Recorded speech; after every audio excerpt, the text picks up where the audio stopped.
Okay, Assalamu alaikum wa rahmatullahi wa barakatuh. And it's Brother Daud Loka Internchange. And we're actually here with Brother Abdul Salahudeen, mashallah.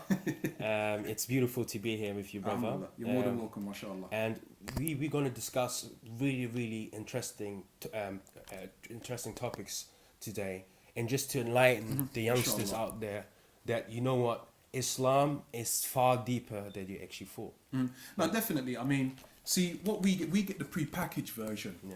There's kind of it's a bit like fast. It's the fast food thing, yeah. Yeah. It's easily made, quick to consume, but it don't really leave you anything substantial because we need to go on a deeper level for the people and to show them that real historical link that takes us back to the very first revelation in Jabal Nur. Yeah. Subhanallah. Subhanallah.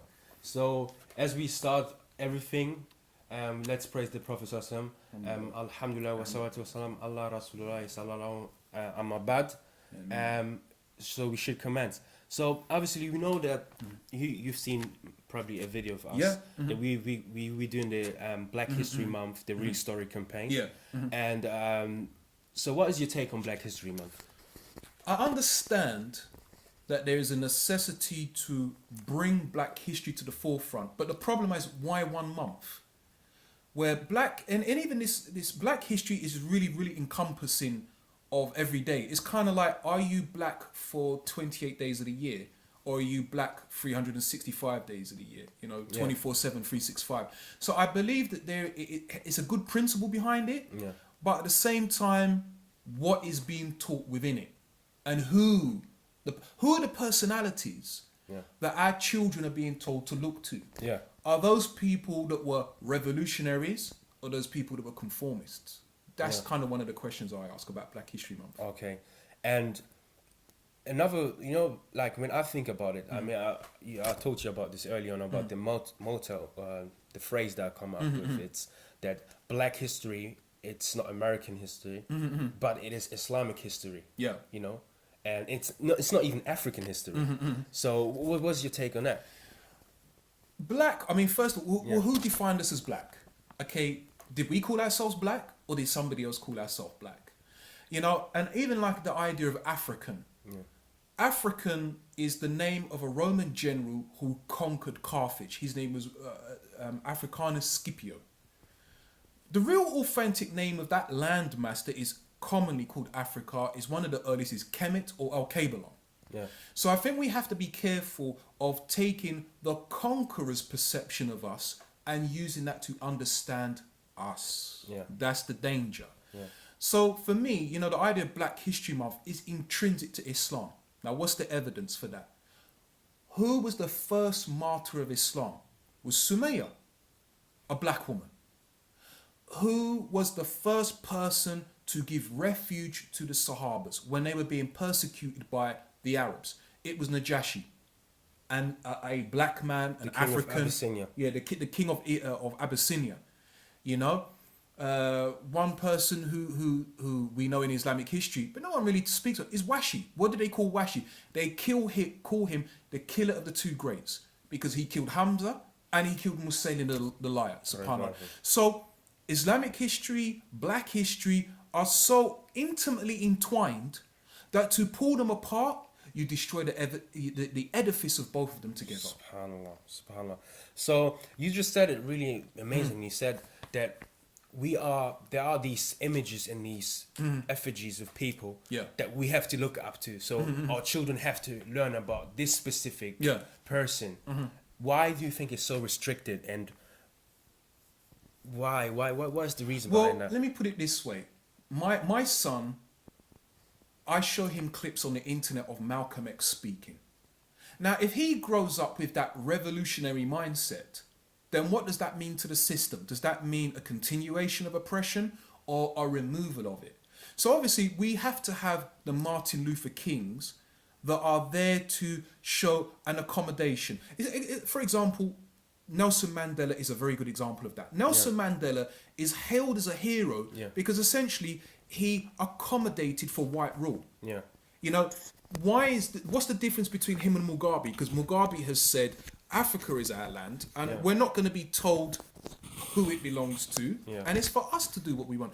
So I think, they want people to have the likes of Martin Luther King and people like that because they are an accommodation with what I call oppression. But at the same time, I wouldn't put to one side the accomplishments of Dr. Martin Luther King. Of course. I believe that he did a lot, but at the same time, with the conditions he was in, and also the historical narrative that he's coming from, because he's coming from a Christianity that was very much accommodating of the slave master.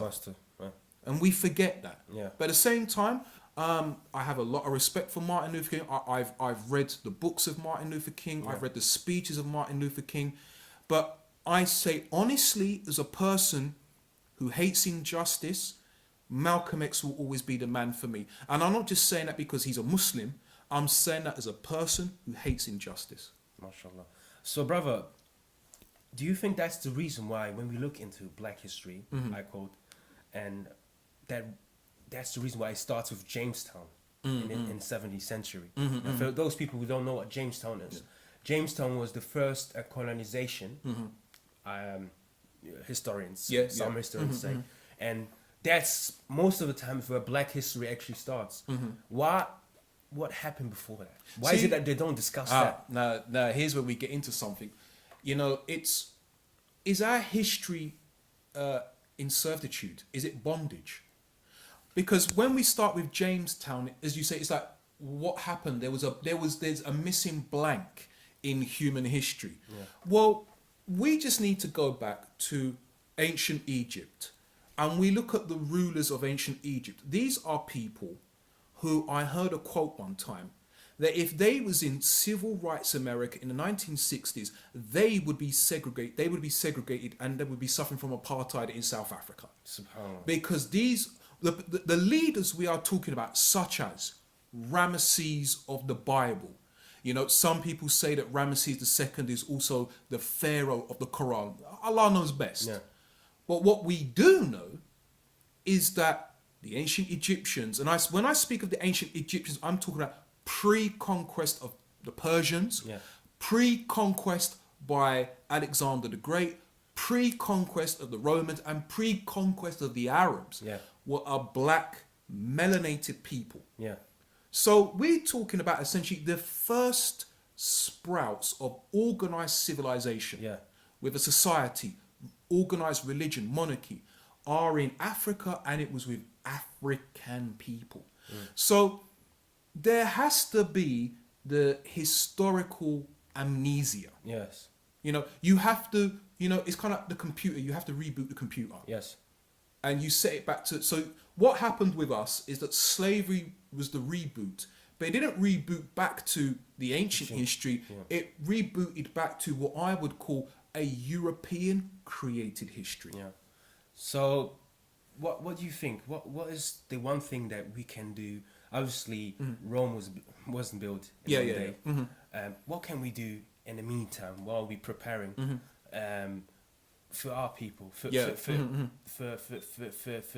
Pakistani who similarly had a similar history, or for someone who comes from Morocco.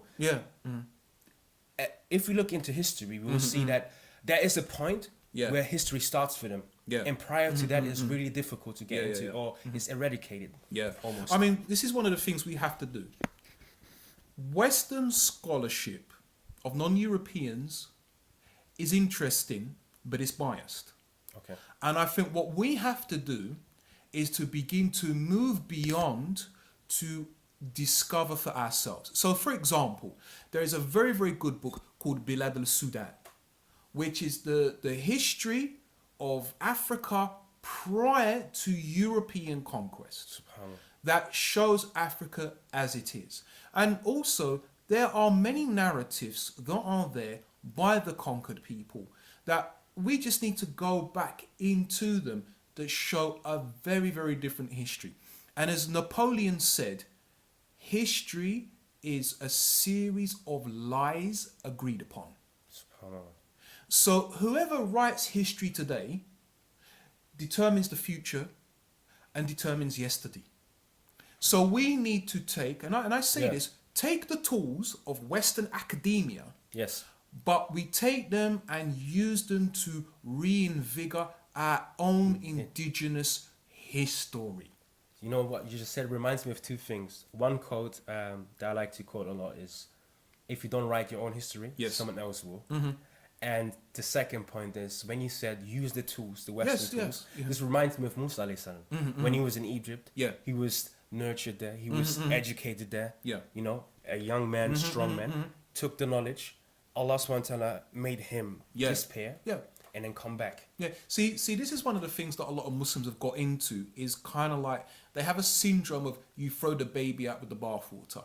Yes, the West has a lot of wrong in it. Rampant sexuality and the breakdown of moral society. But that's not to say that there are not academic tools, Yeah.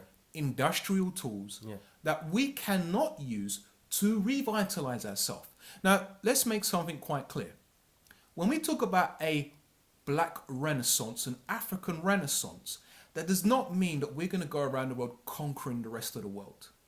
What it means is to re-empower us with what Allah endowed us with. Because we have a history that's just as relevant as anybody else. We have a culture that is just as relevant to anybody else. Yeah. But what we need to do is reinvigorate it Yeah. for the benefit of generations to come.